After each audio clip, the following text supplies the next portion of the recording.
Should you bother about accepting a guru on your spiritual path? Well, there are many arguments in favor of that, and there are many against it. A guru can be a shortcut on your spiritual path. A person next to you who is advanced in spiritual life is the best guide you can ever get. On the other hand, a wrong selection may completely spoil all your endeavors. There are many fake gurus in this world, and there are also some genuine gurus. So if you ever consider to accept a guru, you need to learn how to distinguish between a real guru and a fake guru. So who is a real guru? Well, guru basically just means teacher. If you want to learn anything, you need a teacher. At least in ancient times you did. Now you can learn everything on the internet. You can watch videos, take online courses. This is one of the most important things, maybe the most important aspect of the internet. And you can consult books also. Since the invention of the printing press some 500 years ago, books are available in such a quantity, so much knowledge and wisdom is there. Actually, reading books is the best way to gather knowledge. But these books are written by someone.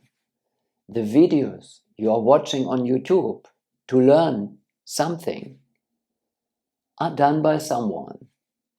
There's always a person behind your learning. There's always a teacher. So guru essentially means teacher. And that is the most important shortcut we have for learning. If you have to figure out everything on your own, how to do this, how to do that, to gather experience, that is an important part of life. It's an essential part of life. Your own experience, your own conclusions, your own understanding, reflecting on experiences, developing your intellectual faculties, your ability for independent thinking. You need that as a human. But how much are you limiting yourself if you only depend on that? How much are you limiting your development as a human being? How far can you get by only thinking for yourself, only trying to figure out everything on your own? By learning from others, you can jump over many lifetimes of personal experience and investigation. In a few days, in a few hours, any job you can learn as an apprentice. How much time would it take you to find out everything on your own? Any university degree. Can you become a physician by finding out things on your own? A surgeon by experimenting? Now, in the field of spiritual knowledge, we are dealing with something that lies beyond our sense perception, beyond our personal experience in our conditioned state. That doesn't mean that transcendence is completely beyond us. Otherwise, we would never be able to relate to it, to understand it.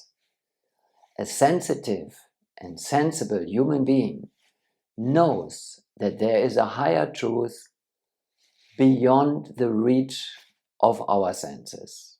As a developed human being, you are able to anticipate your spiritual nature and the spiritual nature of existence itself.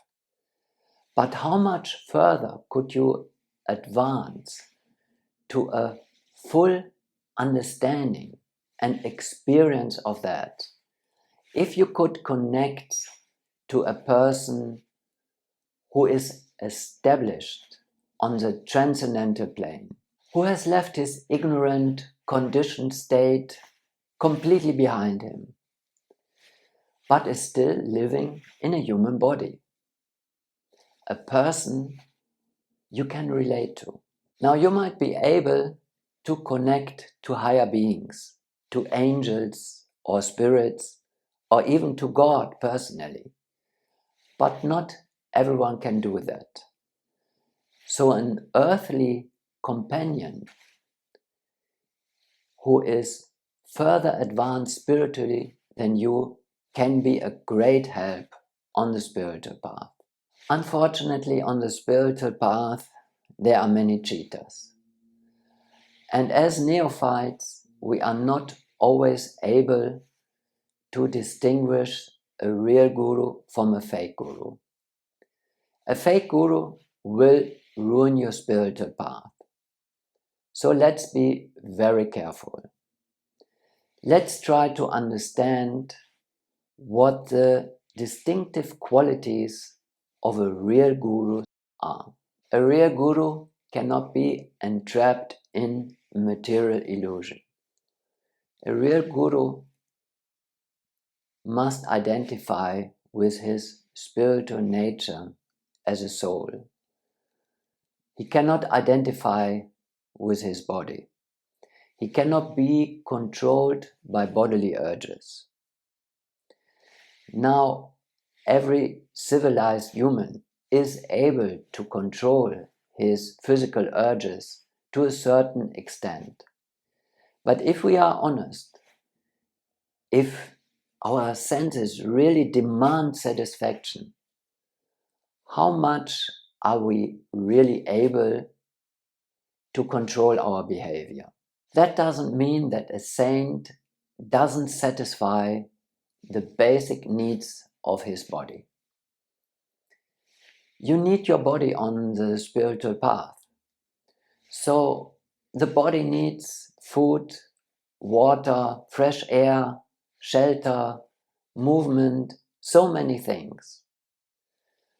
So an advanced spiritual practitioner satisfies the basic needs of his body to keep his body alive, to keep his body fit, but with a sense of detachment and renunciation. He or she never falls victim to excessive sense gratification, a luxury lifestyle, wasting time and energy for nonsense activities, idle play, perverted sexual behavior, drugs or smoking.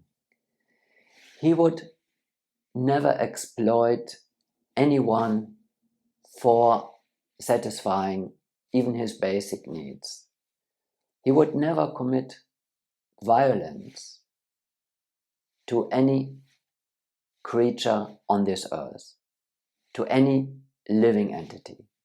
On the contrary, they possess all respect and compassion for all forms of life. And they also have compassion for their human fellows who haven't reached their full human potential yet, who haven't discovered their spiritual nature. So they have a natural tendency in helping you on your spiritual path. But a real saint is self-satisfied. He doesn't need anything from you. He doesn't demand anything from you. He doesn't exploit you. He is like your spiritual father. He provides for you. He teaches you, he shows you everything that you need on your spiritual path. Now, a fake guru will also pretend to do that. He will cheat you into believing that he is guiding you, that he is even sent by God just to teach you. A real guru is a master of his senses, not a slave. He is not attached, not identified to his body and mind. He is self-realized. He must be a simple person, free from lust and greed and envy. He must be free from pride. He doesn't pretend to be a very special being, to possess superpowers, to be even God himself or even beyond God. This is not the behavior of a real guru. He is naturally detached from being honored, for being served, for being praised, the feeling of power to control others. He is completely detached. He feels that he is a servant of everyone, and you can feel his compassion and love. He cannot have any strange addictions or behaviors. He cannot be involved in sexual abuse or sexual activities at all, which is so common in our modern world among so-called saints and spiritual guides, spiritual leaders. Now, a fake spiritual guru will try to hide his defects from you, but at one point they become too obvious, and then his strategy will change and he will explain them away. He will try to make them normal or explain that he's on a level that you cannot understand. It's just another level, and for him these are not abominable activities. They are just his divine play. A real guru has almost always learned from another real guru in his tradition. The spiritual science is eternal. It is nothing that you can invent. The spiritual reality exists eternally, and spiritual knowledge about it also exists eternally. And the best way to connect with that knowledge is through a self-realized teacher. Someone who has learned it from another self-realized person. Not from someone who has invented his own path, who all of a sudden became enlightened in a very special event, because he's very special and you have to worship him as a superhuman, and you will always remain subordinate to him because he is on another level and you will never reach that level. A fake guru will make you feel that he is from another dimension, a dimension that you will never be able to reach. However, a real guru wants you to become better than him, to become more enlightened than him, because he has no envy, he has no pride. He doesn't want to keep you dependent on him as his subordinate, his slave. He wants you to thrive. He wants you to attain perfection, to become completely self-realized. Like him, a real guru will share everything with you.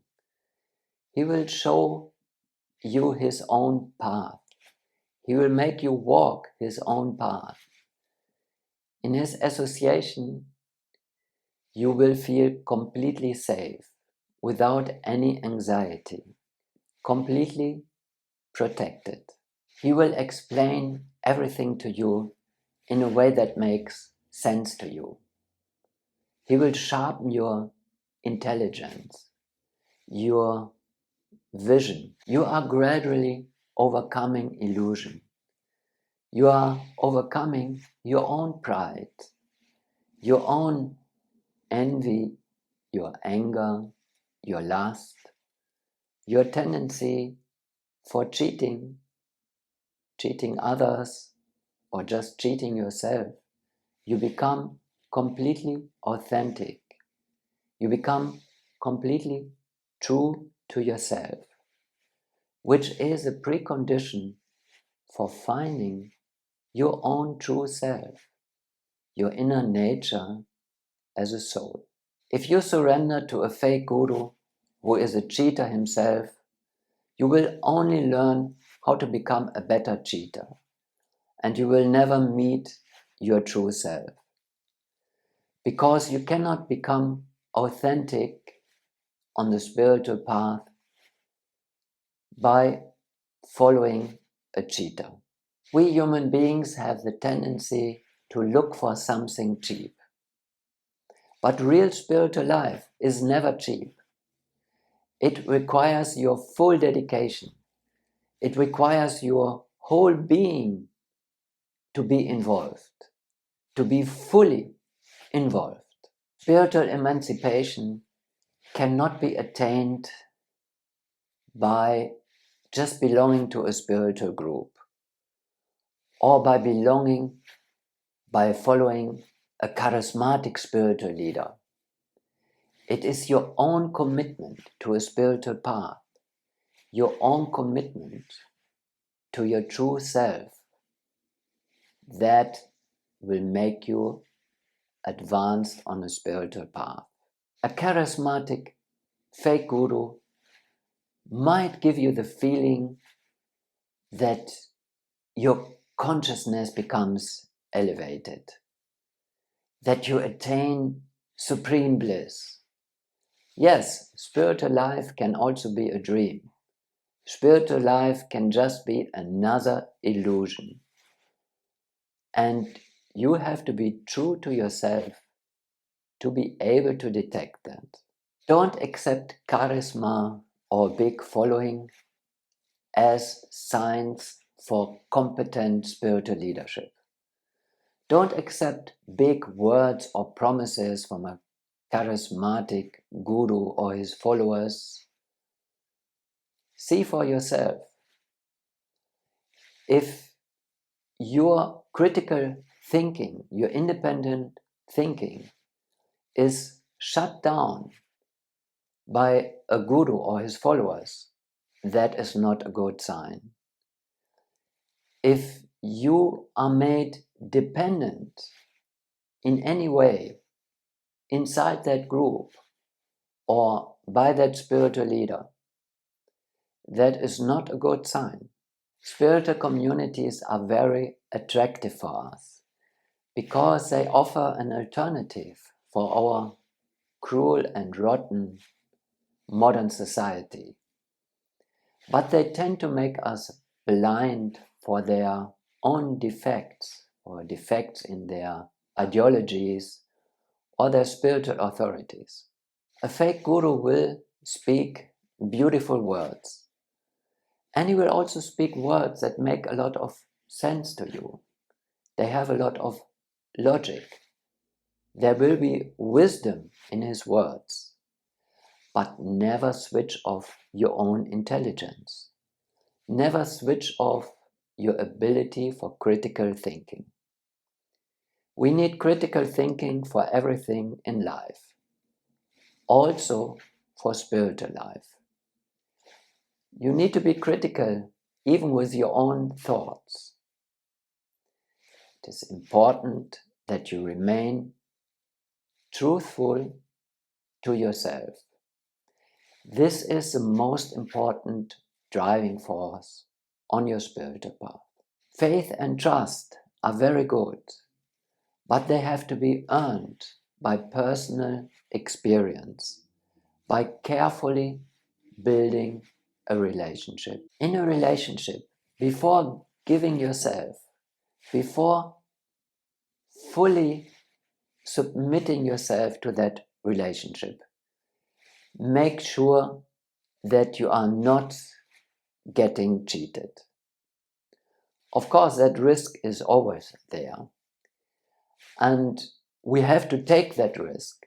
Otherwise, we would never enter into any relationship. But at least, if you get cheated, you should be able to notice it.